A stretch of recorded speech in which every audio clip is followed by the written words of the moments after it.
Seigneur. Amen. Amen. On est bien ici. Oui. Gloire au Seigneur. Nous sommes bien dans la maison du Maître.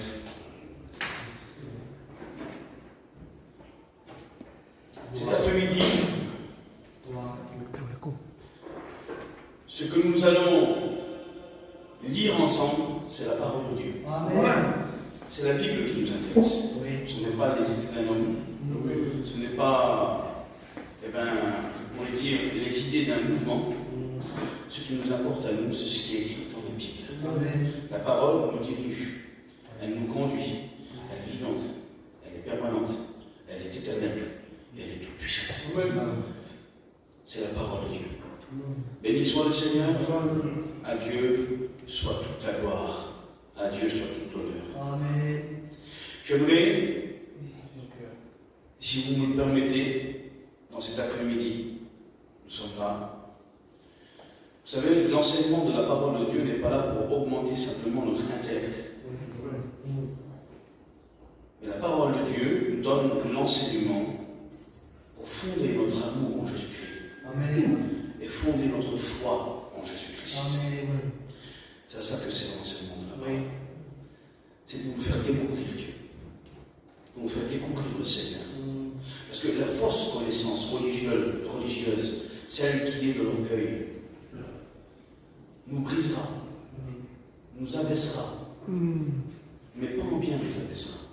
Parce que Dieu est écrit qu'il abaisse l'orgueilleux, mais il élève celui qui aime. Amen. Mais la véritable connaissance de la parole nous fera connaître Dieu. Amen. Et plus vous connaîtrez Dieu, plus vous aimerez, plus vous deviendrez humble. Parce que vous réaliserez sa grandeur et sa sainteté. C'est ça la véritable connaissance de la parole. Béni soit le Seigneur. La connaissance qui est liée avec l'Esprit de Dieu, qui est donnée par le Seigneur, qui est manifestée dans l'amour. Pourquoi? Pour l'édification du corps du Christ. Amen. Amen. Je vous donne la grâce du Seigneur. Amen. J'aimerais qu'on prie le Seigneur pour une chose. Béni soit Dieu. J'aimerais demander à un frère qui prie le Seigneur.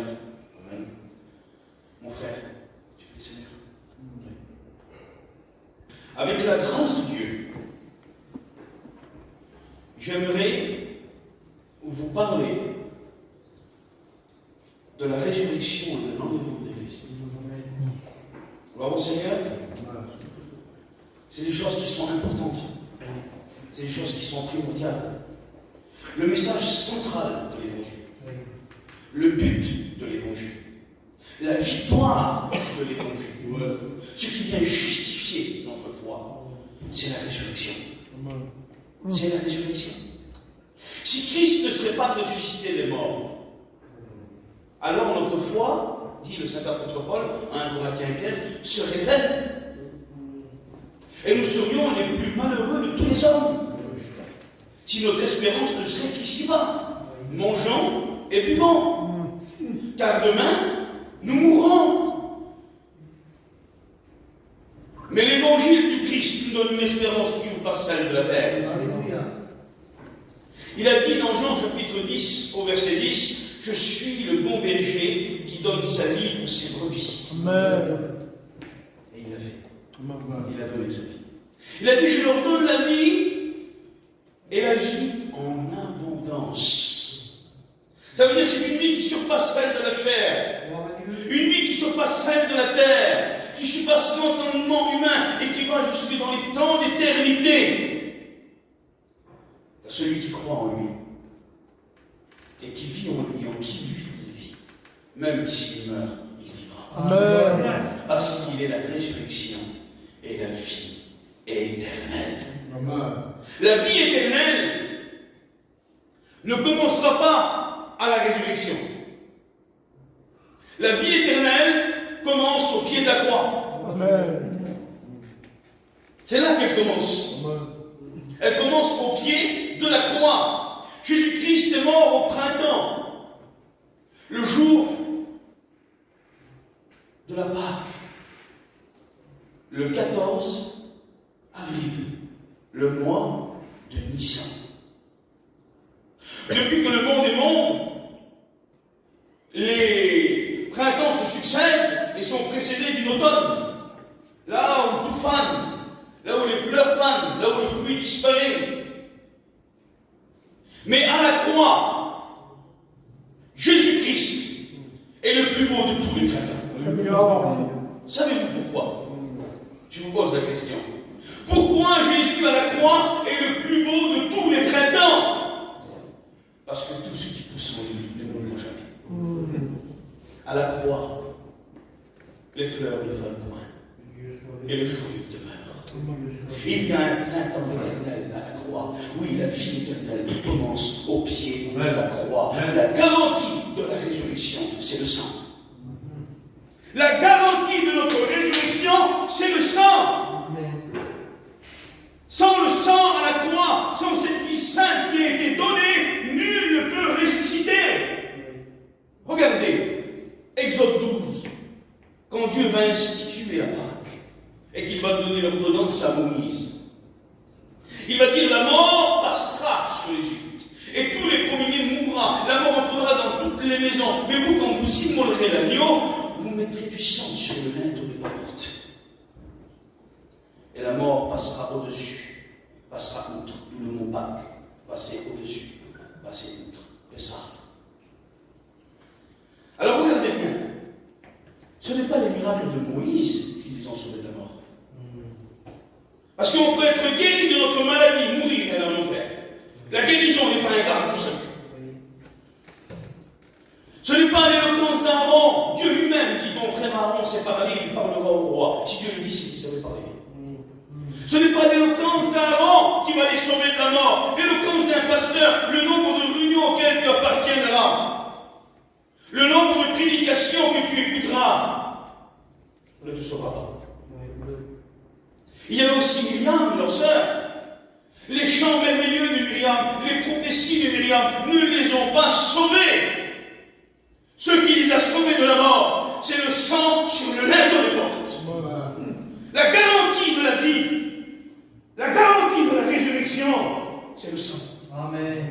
Si le sang est sur ta vie, si le sang est sur nos vies, si nous sommes purifiés, sanctifiés par le sang, alors nous sommes sûrs qu'un jour nous ressusciterons. Nous sommes sûrs qu'un jour nous ressusciterons. Alors j'aimerais avec vous, avant d'entrer dans le message, on va parler un peu de chronologie, si vous voulez bien. Parce que c'est une chose importante de nous situer dans le temps. C'est primordial.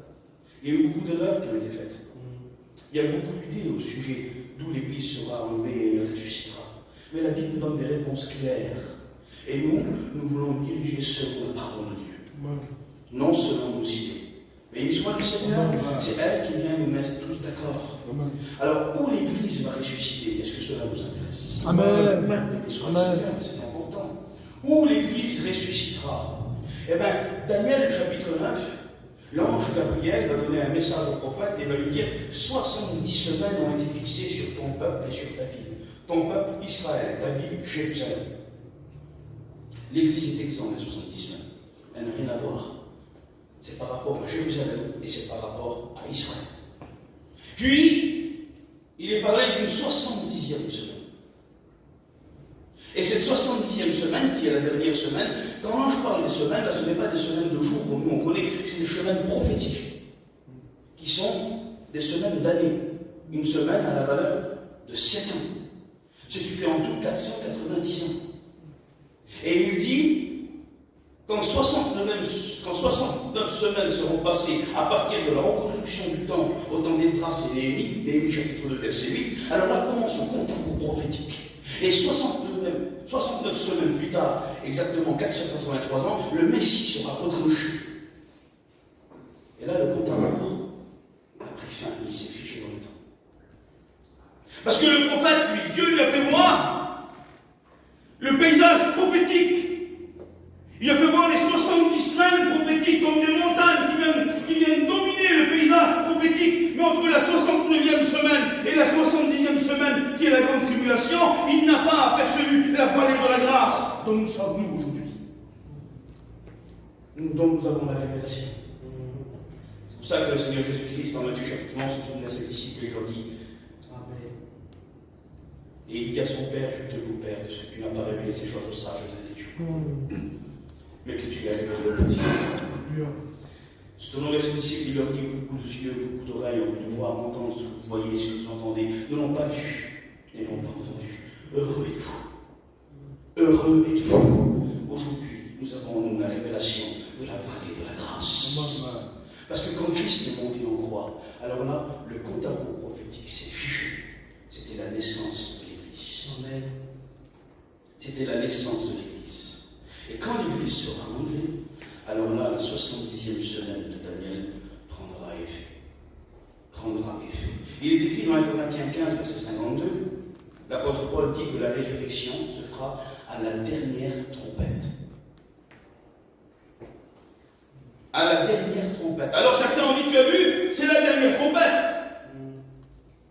Et ils mettent en analogie cette trompette avec la dernière trompette de l'Apocalypse, la 7e trompette, qui est la fin des clés. Et ils disent, tu as vu, alors l'Église passerait par la grande tribulation, parce que c'est la dernière trompette. Mais non, les trompettes pour le monde sont des sons négatifs.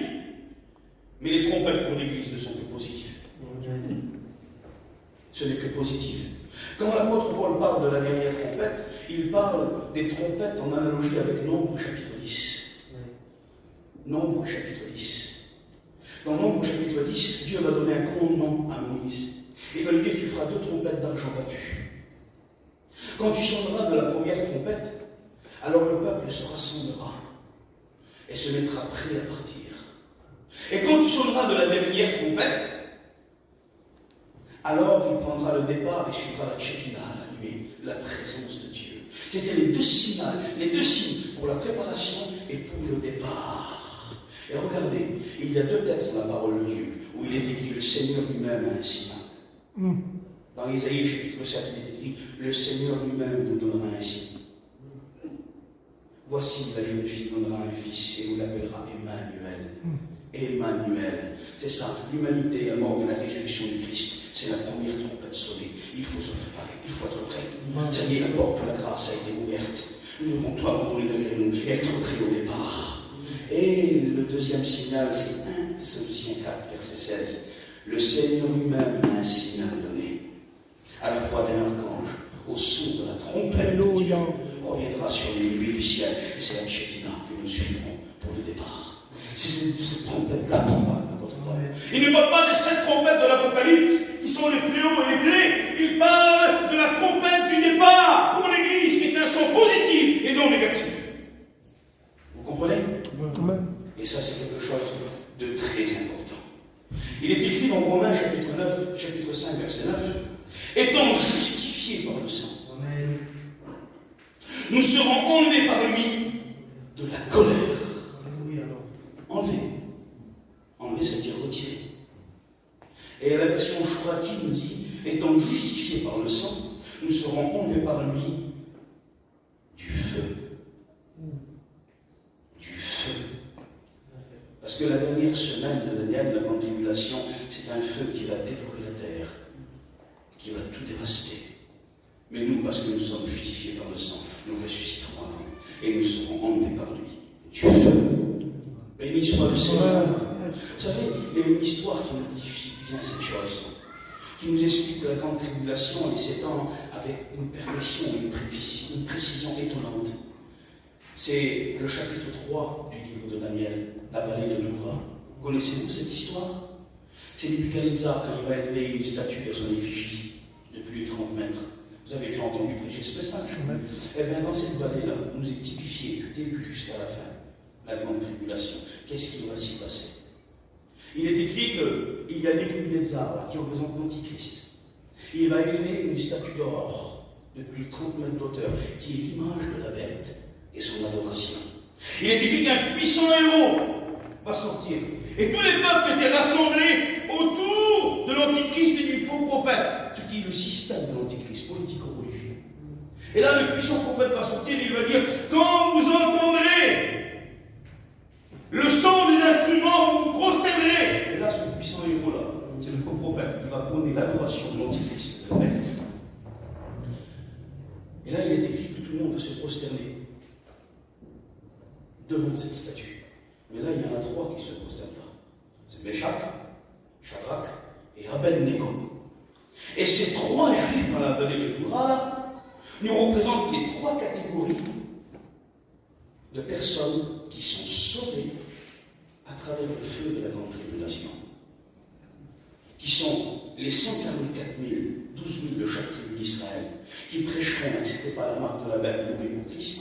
Qui sont aussi les martyrs qui se convertiront à la prédication des 144 000, et aussi la femme d'Apocalypse 12, qui est poursuivie par le dragon et qui lâche un fleuve derrière elle. La terre l'engloutit et elle est gardée dans le désert un temps des temps, la moitié d'un temps, 42 mois, 1262 jours, qui est 3 ans et demi. C'est la dernière partie du septennat de l'Antichrist.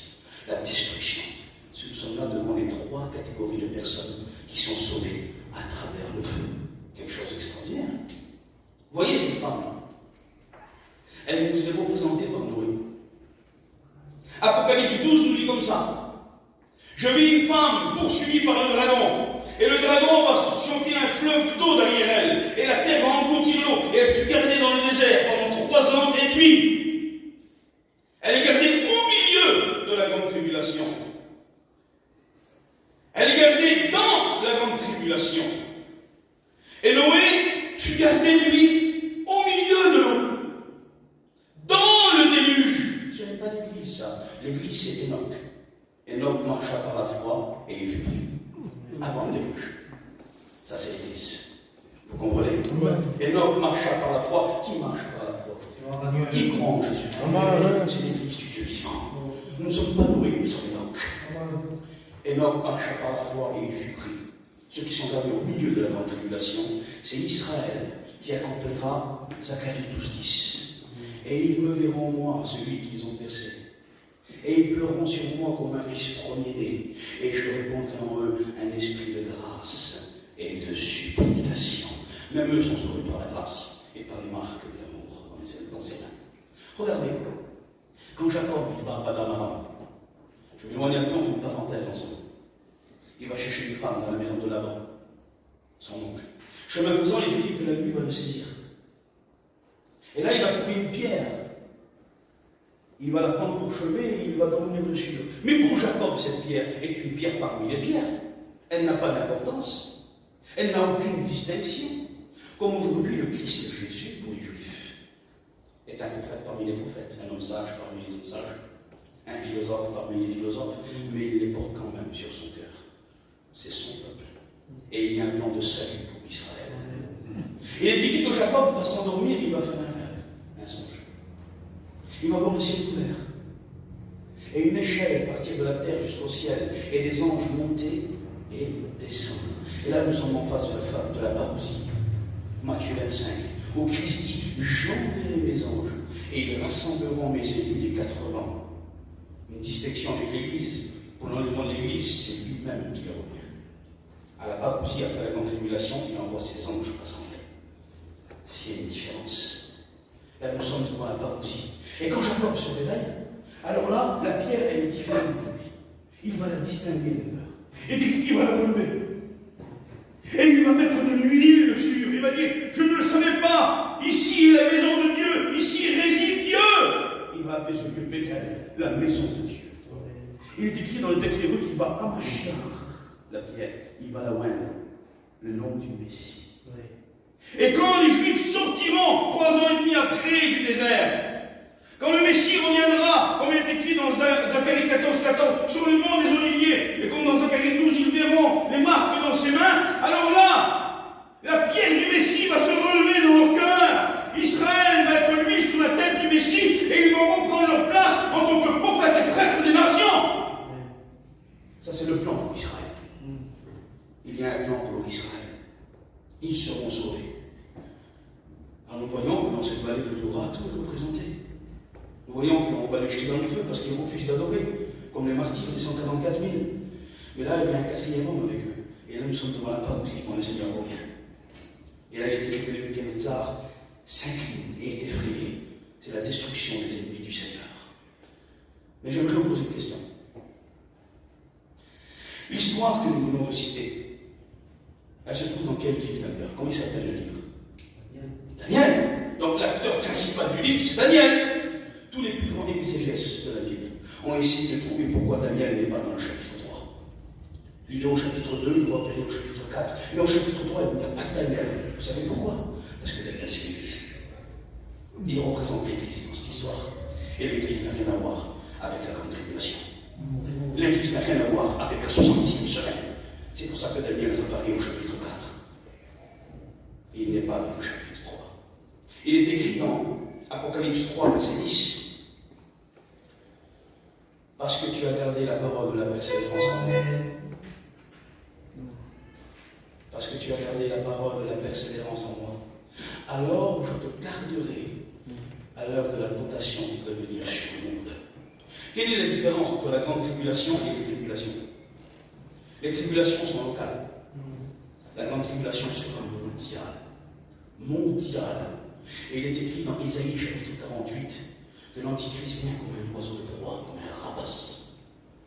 Il vient enlacer la terre dans ses griffes d'idolâtrie. Il vient enlacer la terre dans les griffes de l'iniquité. Il vient enlacer la terre dans ses griffes de ténèbres. Mais là, il est écrit Hek Arpazo.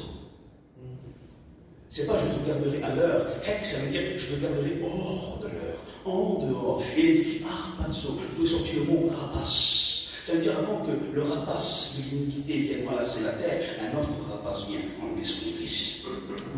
Il vient la sortir de l'heure, de la grande tentation, de la grande épreuve. Donc l'église ne passe pas par la grande tribulation. Elle ressuscite avant la grande tribulation. Je ne sais pas comment on va faire, l'heure passe vite.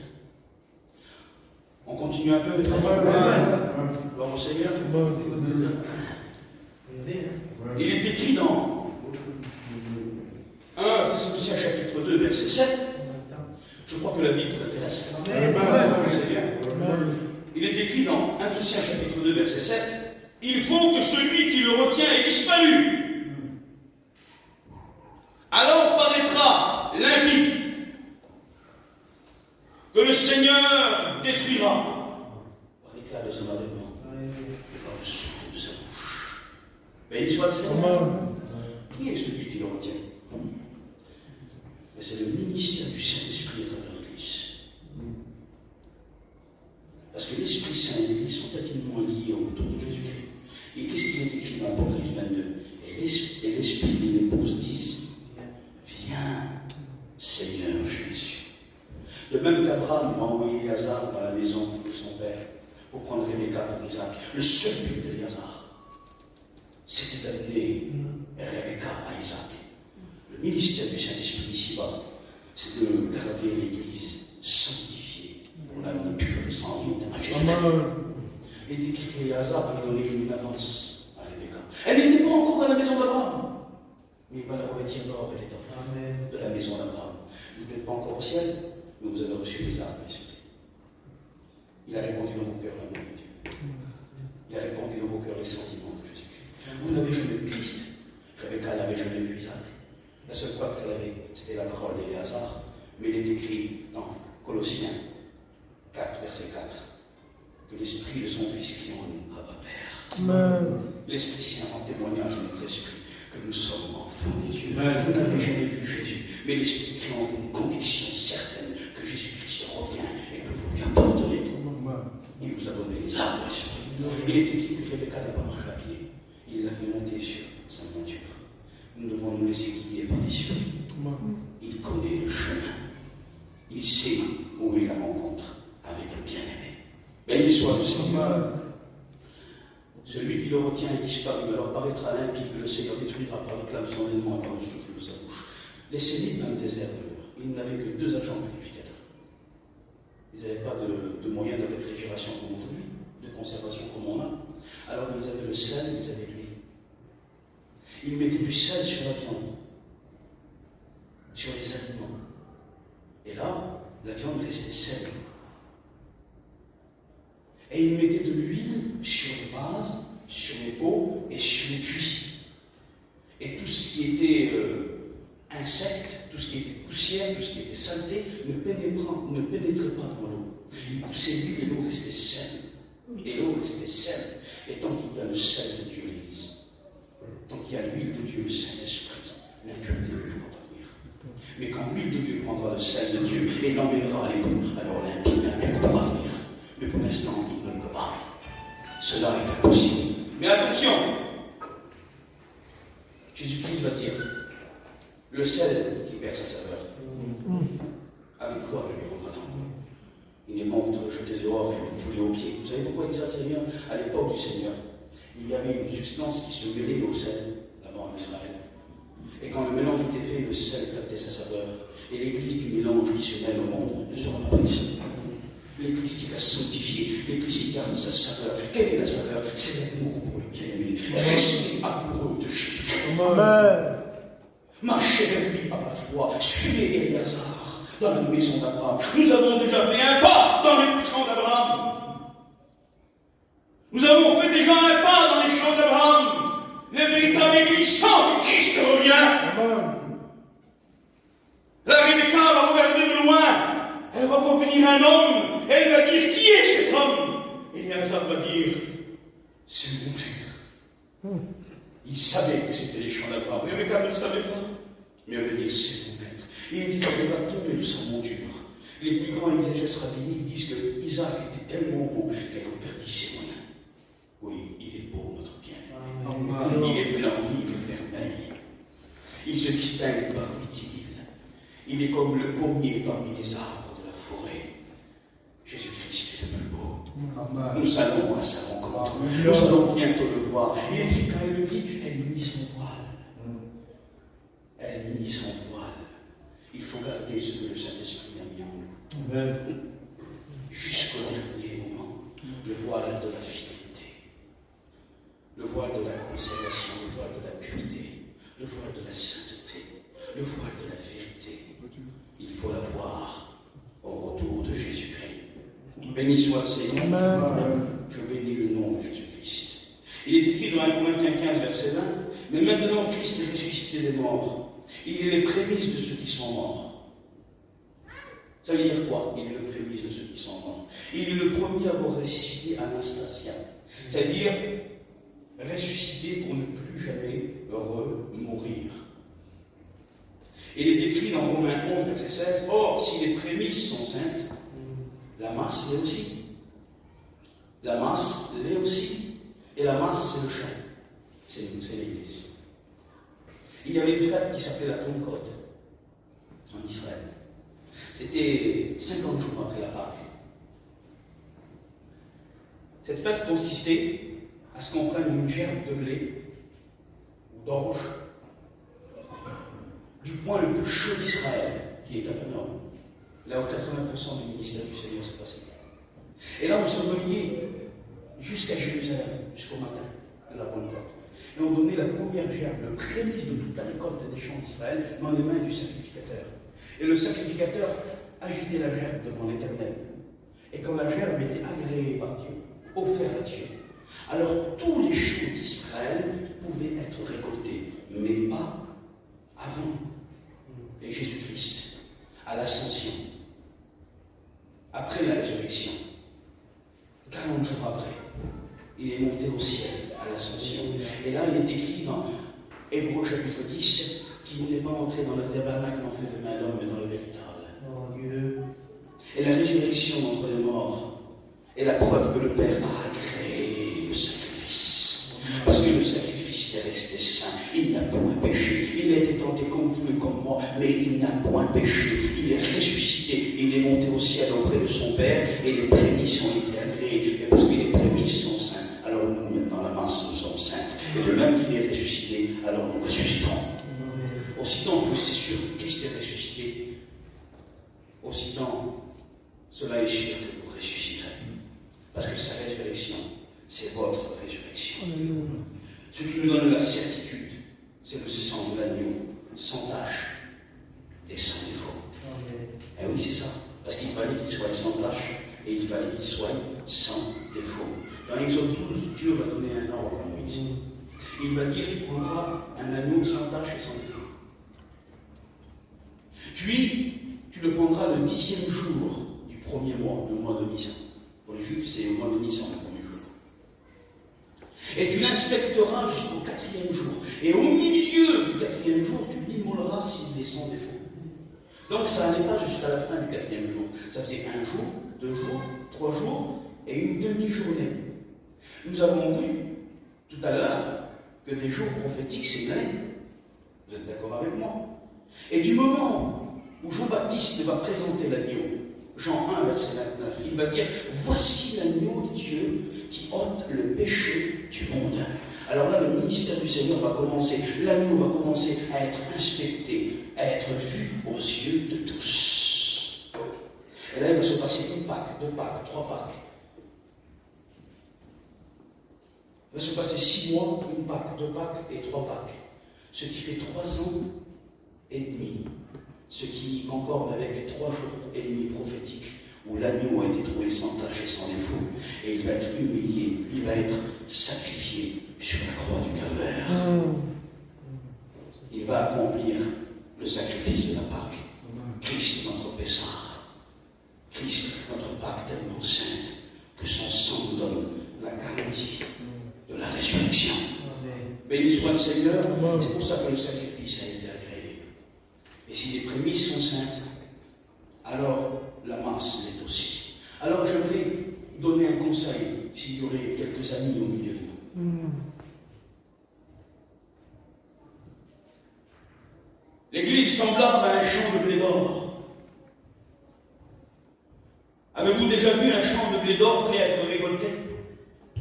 Au coucher du soleil, c'est une chose merveilleuse quand le vent vient balayer son sommet. Quand le blé est prêt à être récolté, il est couleur or, prêt à être ramassé dans les greniers de Dieu. Mais au bord du champ, et je l'ai vu de mes propres yeux cela, il y a souvent des tiges qui sont vertes. Ils ne sont pas loin du champ, ils ne sont pas dans le champ. Les tiges sont, pourquoi elles sont vertes? Parce qu'ils sont au bord du champ et les ronces les ont enlacés. Le soleil n'a pas pu frapper leur sommet et ils n'ont pas pu mûrir. Ah, de temps en temps, le vent les pousse, ils passent dans le champ. Des fois, tu viens, tu sens la présence de Dieu, tu as déjà pleuré, tu as peut-être levé ta main, mais tu es toujours enraciné dans la terre du monde et tu es plein de ronces. Côtoyer l'église ne te sauvera pas.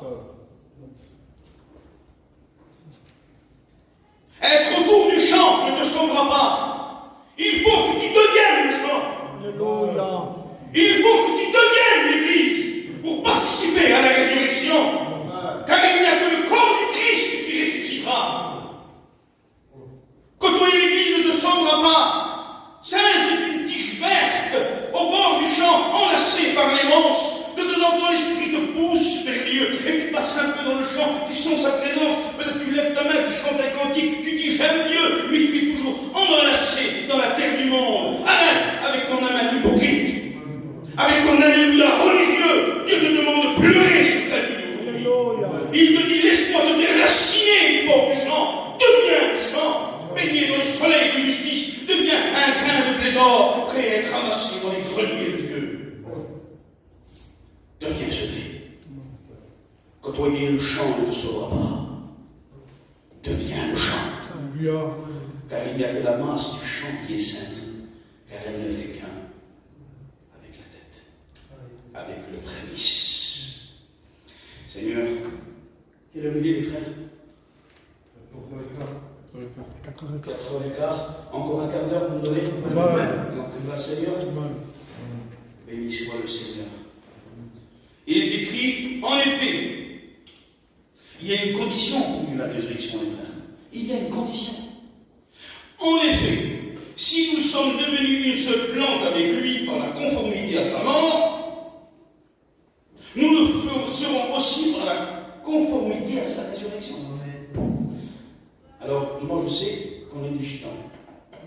Alors ça veut dire quoi en langage gitan? C'est important. Ben, ça veut dire que si tu n'acceptes pas de mourir avec lui sur la terre, tu ne pourras jamais vivre avec lui pour le monde. Il faut que tu renonces à tout ce que tu es pour être tout ce qu'il est. Tu veux connaître sa volonté? Ben, renonce à la tienne. Parce qu'elle n'est pas compatible avec la sienne. Ta vie n'est pas compatible avec sa vie. Il faut observer les paroles du Christ. Et le Christ va dire ses paroles. Celui qui veut me suivre. Celui qui veut me suivre, qu'il renonce. C'est un déni total de soi-même. Qu'il renonce à soi-même. Qu'il porte sa croix. Et qu'il me suive. Et qu'il me suive. Tu ne peux pas essayer de suivre Christ avec ton caractère. Tu ne peux pas essayer de suivre Christ avec ton péché. Cela n'est pas compatible. Prenez une chenille. Essayez de la jeter 10 fois en l'air. Parlez-lui à l'oreille comment il faut voler. Elle n'arrivera jamais. Il faut que la chenille entre dans sa chrysolite. Qu'elle soit détruite à tout ce qui est la terre pour renaître à tout ce qui est céleste et un papillon. Et ça, c'est la nouvelle naissance que produit l'Esprit Saint en nous à travers le pardon que donne le sang. Et c'est pour ça que c'est pour nous la garantie de la résurrection. Béni soit le Seigneur. Je bénis le nom de Jésus-Christ. On pourrait parler des différentes formes de résurrection, mais je crois que le temps manque. J'aimerais finir cette page. Oui, maintenant nous faisons une seule plante avec lui. Une seule plante. Amen. Il est la tête et nous sommes le corps. Il est le berger, nous sommes les brebis. Il est le général, nous sommes l'armée. Il est l'époux, nous sommes l'épouse. Il est le Père, nous sommes les enfants. Il est notre Dieu, nous sommes les adorateurs. Béni soit le Seigneur. Nous ne ferons qu'un avec lui maintenant. Une seule plante en conformité à sa mort. Alors nous serons un en conformité à sa résurrection. Je bénis le nom du Seigneur Jésus-Christ. Vous savez, ça a coûté cher à Jésus pour qu'on fasse une seule plante avec lui. Pour que la résurrection soit possible dans notre vie, ça a coûté très cher au Seigneur Jésus-Christ. Les nations, nous les hommes païens, les nations païennes, on était des gens qui vivaient dans l'idolâtrie, qui ne connaissaient pas le Dieu vivant. Et pourtant, il s'est approché de nous. Il a consenti à mourir pour nous. Il a consenti à mourir pour nous. Est-ce que vous êtes déjà demandé pourquoi le Seigneur en croix a dit j'ai soif? Vous êtes déjà demandé ça? Il est écrit dans Jean 19, verset 28. Après cela, Jésus, qui savait que tout était déjà accompli, dit afin que l'écriture soit accomplie, j'ai soif. J'ai soif. Il y avait une loi qui était écrite dans le Pentateuque, dans l'Ancien Testament, qui parlait de la femme adultère. La femme adultère devait être lapidée, mise à mort. Et celui qui devait déclencher la mise à mort, c'était son mari. Il fallait que le mari jette la première pierre. Et quand le mari jetait la première pierre sur la femme adultère, alors tous lui jetaient la pierre. Un seul pouvait jeter la pierre contre l'humanité. Un seul pouvait l'accuser, mais il a retourné la pierre contre lui-même. Et le châtiment qui nous donne la paix est retombé sur lui. C'est par ses meurtrissures que nous sommes guéris. C'est pour nos péchés qu'il a été frappé, pour nos iniquités qu'il a été brisé. Le châtiment qui nous donne la paix est retombé sur lui. Il a pris l'Éternel de le briser par la souffrance, en livrant sa vie en expiation pour le péché. Mais il y avait une loi juive qui pouvait contourner la mort de la femme adultère. Mais il fallait beaucoup d'humilité de la part de l'époux, une grande humiliation, un grand abaissement. Il fallait que l'époux fasse don d'Azaria, qu'il livre sa vie à Dieu pour que la vie de sa femme soit sauvée. Christ appelé comment? Le Nazaréen. Il est le Nazaréen. Alors, le Nazaréen, il fallait qu'il ne boive d'aucun fruit de la vigne. Il ne fallait même pas qu'il touche l'écorce de la vigne. C'est ce qui prouvait son don d'Azaria. Alors là, si l'homme aimait sa femme, s'il ne voulait pas qu'elle meure, alors on prenait la femme adultère et on l'amenait devant lui. Et là, tous les anciens du peuple, hommes, femmes, vieillards, tout le monde était là. Imaginez-vous l'humiliation de cet homme. Il est juif, c'est des gitans. Imaginez-vous l'humiliation de cet homme. Il accepte l'adultère de sa femme devant tout le monde. Il baisse la tête, il dit, je ne veux pas qu'elle meure, je veux qu'elle vive. Alors il y a une condition.